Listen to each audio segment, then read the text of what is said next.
nga bulijjo mu kiseera kino eky'omuggalo gw'amasinzizo n'okwetangira ekirwadde ki COVID-19 abantu bakyali baalubatu abeetaba mu kusaba mu masinzizo olw'embeera eriwo. Bw'abadde akulembeddemu okusaba ku kkanisa Kotwe Matters enkya ya leero, omwawule w'ekkanisa eno Reverand Emmanuel Lutaaya akalaatidde abakristaayo okukomya okwekubagizanga olw'embeera y'ekirwadde ki COVID-19 ekyasannyalaza buli kimu. Kale no tuteekwa okunyweza emikono egijugumira okusobozebwa kwa COVID-19 kuleme okutufuukira ekyambika n'okulaba nga sitaani atuyingiza mu mize nga bannayuganda. Emikono gy'abantu bangi gijugumira, abamu gijugumidde olw'obulwadde naye ate abalala gijugumidde olw'okubanga tebaagadde kukola. Ono agambye nti munyweze emikono egijugumira, munyweze n'amaviivi. Abasajja bano nga bali e Babuloni ekiseera kye baamalayo baakola. Reverand Lutaaya agamba nti abantu bangi abaakuguka mu mirimu egy'enjawulo era nga mu kiseera kino bo bakakkalabya egyabwe ne weebuuza obuvumu gye babuggya. Omuntu luli abadde alima nga bannaffe ab'ekigezi asobola okulima obummonde oba obutungulu n'atikka fuso ze nnya n'azireeta mu kibuga n'atunda.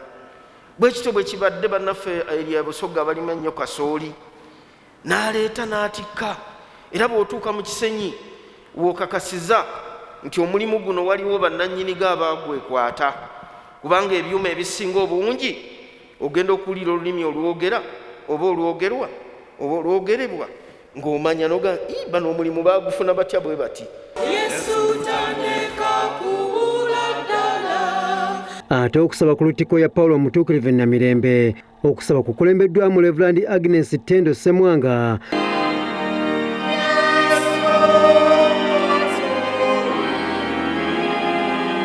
ng'ono asabye abakristaayo okukomya okwekubagizanga entakera wabula bajjukire n'okwebaza olw'ebyo bye batuuseeko. Abasinga obungi twemulugunya olw'ebyo Katonda by'abatuwadde, olusi twemulugunya olw'okulya emmere emu noga bannange okuva lockdown eno bwe yatandika ndi ku kawunga ndya nga tukooye ne twerabira nti many would love to exchange places. Abantu abamu bandyagadde okujja bali akawunga oba okulya ekintu ekirala kyonna Katonda ky'abaakoze eki kyabagabye. Kakati gwe Mukama bw'aba akikuwadde abamu twemulugunya nakulya nkoko oli n'abeera naga bannange omuntu ye nga atamiddwa nga tuli mu nsonga y'okukola ki ey'okwemulugunya fo ky'okwebaza.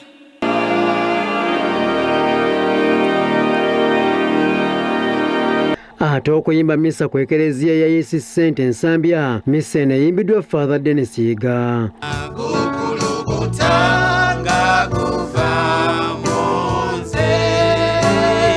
Father Yiga wano asinzidde n'akubiriza abantu okukomya okusinza bye batategeera wabula banywere ku Katonda omu yekka. Agamba nti embeera eriwo ebuzaabuza abantu naki kye bandisinzizza wabula n'abasaba obutava ku mulamwa. Yesu kyavudde agamba abanga abooluganda abaagalwa ennyo ab'ensi beeyita abaavu Katonda si be yalonda ne babeera bagagga mu kukkiriza.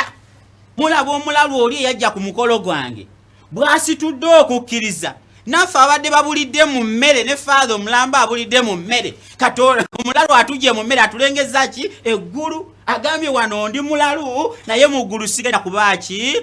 Bameka boonyooma mu nnyumba yo, bameka boonyooma ku kyalo kyo, bameka boonyooma ku mirimu, bameka boonyooma ku ssomero. Ffe baatuyitanga basiru naye kaakati abasiru ffe tuli ku TV. Baatuyitanga basiru ne bagamba olwo okujjako nga yerwanya nnyo naye ebiseera by'omu maaso bijja mukaluubirira. Lwaki? Kubanga okubala kwakulema, kubanga sayansi zaakulema. Newankubadde sayansi zaali zaagaana naye ng'ate ebya Katonda tubikola. Yesu gwe mukka ogw'obulamu.